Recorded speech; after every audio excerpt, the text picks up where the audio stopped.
Hola, mis queridos amigos. Vamos a hablar de las teorías conductuales del aprendizaje. Su origen de la teoría conductista fue Pavlov en 1927 con animales. Esta teoría conductista fue dada por estímulo y respuesta. Luego aparecen unos personajes. Vamos a ver quiénes son.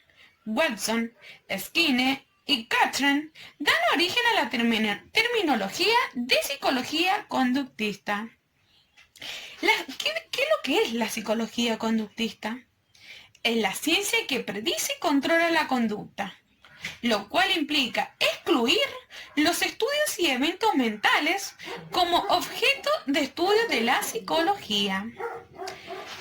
Todo esto tiene principios. Esos principios del conductismo son 6. Vamos a ver el primero. El primer principio dice que la conducta está rígida por leyes y sujeta a variedades ambientales. Quiere decir que las personas responden a las variedades de su ambiente. Esto se puede decir que las personas nacen como una tabula rasa, es decir, sin ninguna tendencia innata, ni de una manera ni de otra. Eso quiere decir que el ambiente va moldando o condicionando al individuo. El segundo principio dice que el aprendizaje como un cambio conductual, donde dice que hay aprendizaje cuando existe un cambio conductual. Acá podemos dar un breve ejemplo cuando los profesores, los maestros, toman un examen y ahí ellos pueden ver y comprender si los alumnos han podido captar o entender lo que ellos quisieron enseñar. Eso se puede ver, obvio, que a través de un examen. Ahora vamos a hablar del tercer principio, donde dice que la conducta es un fenómeno observable e identificable también. Las respuestas internas están mediadas por conducta observable y estas pueden ser modificadas. Esto se puede hablar que estamos hablando de estímulo y respuesta. Entonces, estas conductas observables modificadas, como las vamos a hablar, son procesos internos, como los pensamientos, las creencias, las actitudes, etc. Estas no pueden ser observadas y por lo tanto no pueden ser estudiadas. Científicamente se hablaban de una caja negra. ¿Qué es la caja negra? Dicen que la caja negra se encuentra, pero no lo podemos ver. Pero si se ve a través de una conducta, de las conductas que tenemos, se decía entonces que actúo, pero no sé por qué. Qué raro. Ahora vamos a hablar del cuarto principio. Dice que las conductas malas adaptativas son adquiridas a través del aprendizaje y pueden ser modificadas por los principios del aprendizaje. Vamos a hablar del quinto principio. Dicen que las metas conductuales han de ser específicas, discretas e individuales. Dice que dan respuestas semejantes y que no provienen necesariamente del mismo estímulo. Y un mismo estímulo no produce las mismas respuestas en dos personas. Ahora vamos a hablar, por último, del sexto principio. Dice que las teorías conductuales se focalizan en el aquí y en el ahora, en determinar las relaciones, en el momento que están operando, en producir o mantener la conducta. Esto se ve a través de estímulo y respuesta. Ahora vamos a ver un poco los tipos de aprendizaje en esta teoría conductual. Dice que el aprendizaje es un cambio permanente en el que el comportamiento se refleja una adquisición de conocimiento o habilidades que se dan a través de experiencia. Este aprendizaje se excluye cualquier cambio obtenido por la simple maduración. Esto tiene un proceso que explican ese aprendizaje. Uno de los procesos es el condicionamiento clásico, que tiene dos representantes. El primero es Juan Pavlov, que comienza con los animales y con la campanilla. Describe el aprendizaje asociado entre dos estímulos. El otro es John Watson, que estudia el temor en bebés y niños. Dice que el temor va aumentando a través de la edad y que el niño aprende de los temores del ambiente social. Quiere decir que es posible aprender conducta o desemprenderlas. Vamos a hablar ahora de la generalización de estímulos. Dice que se entiende a emitir las respuestas condicionando un antes y un estímulo similar. Otro de ellos es el conexionismo y su representante es Edward Torrdake, donde dice que el aprendizaje se produce por ensayo y por error, o por la selección y la conexión. Dice que el aprendizaje se toma como experiencia al gato hambriento encerrado en una cajita. Entonces graba la respuesta correcta y borra la incorrecta. Es el aprendizaje asociativo o por contigüedad. Su representante es Edwin Coltrane. Dice que cuando dos acciones ocurren juntas, acaban por asociarse. Cuando ocurre solo una, que es el estímulo, y también es abocada, esa es la respuesta. Vamos a hablar de otro aprendizaje que es el condicionamiento operante o instrumental. Es el neoconductismo.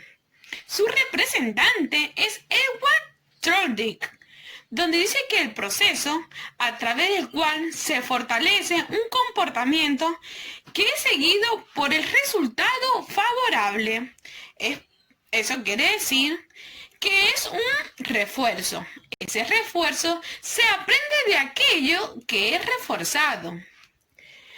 Dice que la conducta depende de sus consecuencias, es decir, de ese refuerzo. Dice que la diferencia fundamental es con el condicionamiento clásico. Ahora vamos a definir qué es el refuerzo. El refuerzo es como un evento que presenta inmediatamente después de la ocurrencia de una conducta y aumenta la posibilidad de dicha conducta. Quiere decir algo que pasa después de una determinada respuesta. Existen 4 tipos de refuerzo. Se encuentra el refuerzo positivo, el refuerzo negativo, el refuerzo primario y el refuerzo secundario. El refuerzo positivo es la consecuencia que aumenta la posibilidad de que ocurra una respuesta. El refuerzo negativo se refiere al estímulo positivo. El refuerzo primario es la satisfacción de las necesidades biológicas. Y por último, el refuerzo secundario incluye lo que es el dinero, las calificaciones, etc. Bueno, ahora, como hablamos también de refuerzo, vamos a hablar de castigo. El castigo es una consecuencia que inmediatamente después de una conducta hace que disminuya la probabilidad de la conducta y esa conducta se vuelve a repetir. Tenemos 2 tipos de castigo, el castigo positivo y el castigo negativo. El positivo es la aparición de un evento displacentero o doloroso. Y el castigo negativo es la desaparición de un evento bueno o placentero. Ahora vamos a ver que para que el castigo sea efectivo, es necesario la contingencia temporal, la constancia y la conducta alternativa. Vamos a hablar de la contingencia temporal. Dice que el castigo será más efectivo mientras menor sea el intervalo del tiempo que transcurra el comportamiento indeseado y el mismo castigo. La constancia. Dice que el castigo será más efectivo cuando más constante sea. Dice que no basta con castigar una conducta a veces, sino que debemos castigar las veces que sea necesario o que se presente ese castigo. Ahora vamos a hablar de la conducta alternativa. Dice que no basta con señalarle a la persona que la conducta no se debe emitir, sino que además hay que señalarle qué es lo que se debe hacer en cambio. Es como mostrar otro cambio que esté mucho mejor. Ahora vamos a hablar del aprendizaje social y su representante es Albert Bandura, que dice que está basado en el aprendizaje por observación o vicario. Esta teoría plantea que existen mecanismos internos de representaciones de información que son centrales para que se genere ese aprendizaje. Esta teoría agrega el estudio del procesamiento de la información aplicado en el aprendizaje. Estos tienen supuestos básicos. Estos supuestos básicos que vamos a nombrar son 4 o 5 más o menos. Los primeros supuestos dicen que la conducta humana es aprendida, donde dice que la conducta humana es controlada por las influencias, es decir, un estímulo activo. Después dice que las representaciones internas son lo que adquieren las respuestas. Otras de ellas dicen que el ser humano es intencional. Puede ser reflexivo, vicario, autorreflexivo y activo. Y última es aprender por observación. Al igual que esto, tiene etapas este aprendizaje vicario. Que estas etapas son 4, donde dice que prestar atención y observar el modelo es una. La segunda es codificar lo observado bajo la memoria, es decir, la retención. El tercero es la reproducción motora. Y por último, la incentivación o motivación, o sea que es el refuerzo. Actúa bien y después viene la recompensa. Ahora vamos a la aplicación del aprendizaje vicario en la educación. Dice que el aprendizaje vicario ocurre constantemente en el proceso educativo. Dice que los niños observan a sus profesores, lo imitan y son reforzados por ellos. Son reforzados con ellos. Buenas tardes, profesora. Vamos a hablar sobre las teorías cognitivas del aprendizaje. A mí me tocó hablar de este tema. Consideramos que el aprendizaje es una actividad mental que no se puede observar de manera directa y conceden un papel primordial en el aprendizaje a los procesos del pensamiento y se preocupan por la forma en que estos procesos determinan la conducta de los individuos.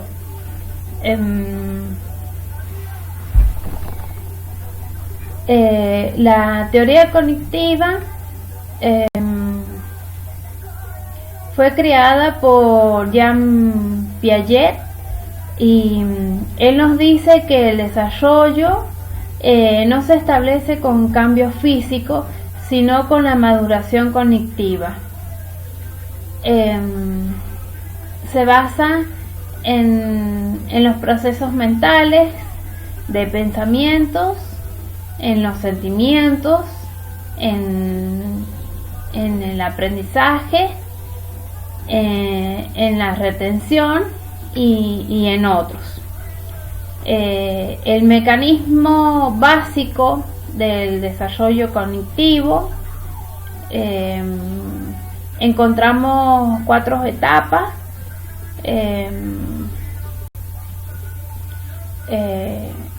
que son la adaptación e inteligencia, la asimilación, acomodación y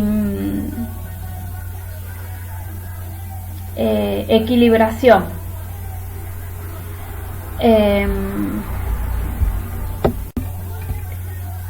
Para Piaget, en la etapa de adaptación e inteligencia, considera que es la capacidad de mantener una constante adaptación de los esquemas del sujeto al mundo en el que se desenvuelve, ¿verdad? La adaptación es el proceso que explica el desarrollo y el aprendizaje. Esta se produce por 2 procesos: la acomodación y la asimilación. La asimilación, podemos decir que la asimilación podemos decir que consiste en incorporar nuevas informaciones de acuerdo, para integrarlas, o sea, para comprenderlas, es aceptar algo, poder incorporar algo, recibe nueva información y acomoda. Para Piaget, el objeto de estudio fundamental es la inteligencia. Nos dice que nuestro conocimiento es en forma espiral. Mientras más conocimiento nosotros vamos recibiendo, o sea, más conocimiento vamos adquiriendo, más grande se va haciendo el espiral. La acomodación produce cambios sustanciales. Este proceso ocurre cuando un esquema se modifica para poder incorporar información. La equilibración tiende a modificar sus esquemas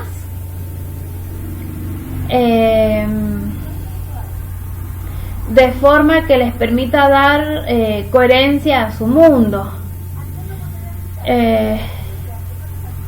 El aprendizaje no es una manifestación espontánea de forma aislada, sino que es una actividad indivisible, conformada por los procesos de asimilación y acomodación.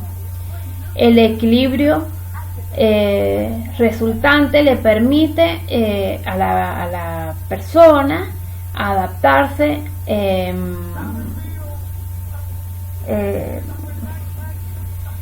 le permite a la persona adaptarse activamente a la realidad,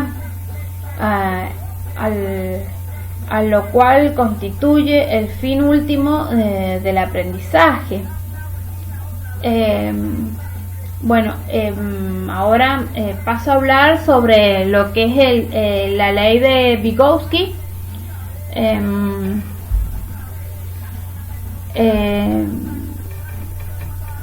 Para Vygotsky, el conocimiento no es un objeto que se pasa de uno a otro, sino que es algo que se construye por medio de operaciones y de habilidades cognitivas que se introduce en la interacción social. Para Vygotsky, el desarrollo de las funciones psicológicas superiores se da primero en el plano social y después en el nivel individual. El aprendizaje y desarrollo de ambos influyen mutuamente. Vygotsky nos da su teoría sobre la zona de desarrollo próximo. El autor postula la existencia de dos niveles evolutivos, nivel evolutivo real y nivel evolutivo potencial. El nivel evolutivo real es el desarrollo de las funciones mentales de un niño, y el nivel evolutivo potencial se manifiesta ante un problema que el niño no puede solucionar por sí solo, pero sí es capaz de solucionarlo con una persona, o sea, cuando él está acompañado a través con otra persona. Por ejemplo, un adulto, o puede estar acompañado por otro niño que a lo mejor sí pueda resolver el problema, si sepa solucionar el problema ese otro niño. Entonces, acompañado a través de los dos pueden solucionar el problema. La zona de desarrollo próximo define aquellas funciones que todavía no han madurado, se hallan en proceso de maduración. Bueno, y pasamos ahora a las teorías teorías del procesamiento. En esta teoría contempla al ser humano como una computadora que adopta los programas informáticos. La información proviene de la estimulación externa, y el procesamiento de la información refiere a la información de manera tal que su cambio pueda ser observado. Los procesos fundamentales en este modelo son la atención, la percepción, el almacenamiento, la codificación y la recuperación. Bueno, pasamos al aprendizaje por descubrimiento. El aprendizaje supone el procesamiento activo de la información y cada persona lo realiza a su manera. El desarrollo se caracteriza por la independencia de la reacción respecto de la naturaleza del estímulo de la persona. El crecimiento se basa por los estímulos que conservan en el ambiente. El lenguaje es el que facilita el aprendizaje.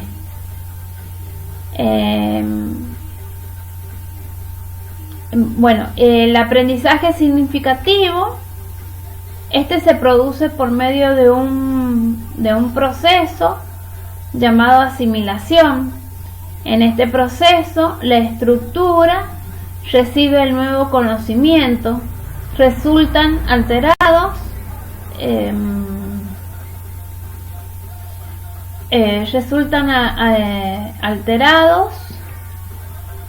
dando origen a una nueva estructura de conocimientos.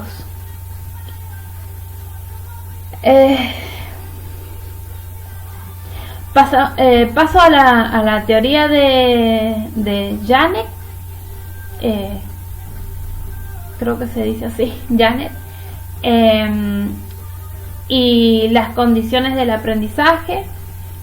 Janet describe el aprendizaje como una secuencia de fases o procesos que se cumplen ciertas condiciones para el aprendizaje. Esta teoría puede ser fácilmente ser aplicada a la planificación de las enseñanzas. También Janet describe el aprendizaje como un proceso de secuencia. Él especifica las condiciones que deben darse en cada una de estas fases para que el aprendizaje tenga lugar. Para Janet, los procesos de aprendizaje son la motivación, la atención, la percepción selectiva, almacenaje en la memoria de corto plazo y almacenaje en la memoria de largo plazo, y búsqueda de información.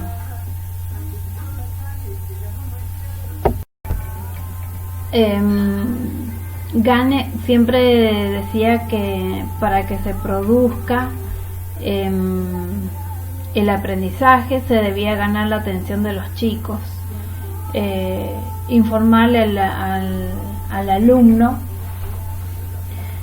acerca sobre los objetivos del aprendizaje, estimularles el recuerdo del aprendizaje, guiarles sobre el aprendizaje, proporcionarles retroalimentación, evaluar la ejecución,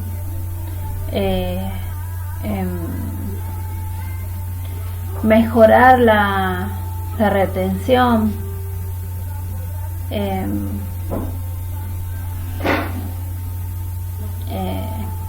y bueno,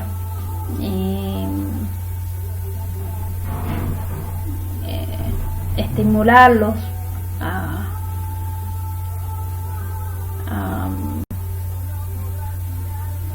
que tengan una mejor aprendiz. Bueno, fueron los temas que me tocaron a mí. Ahora voy a pasar a mostrarle unas imágenes, así que espero que se puedan ver bien.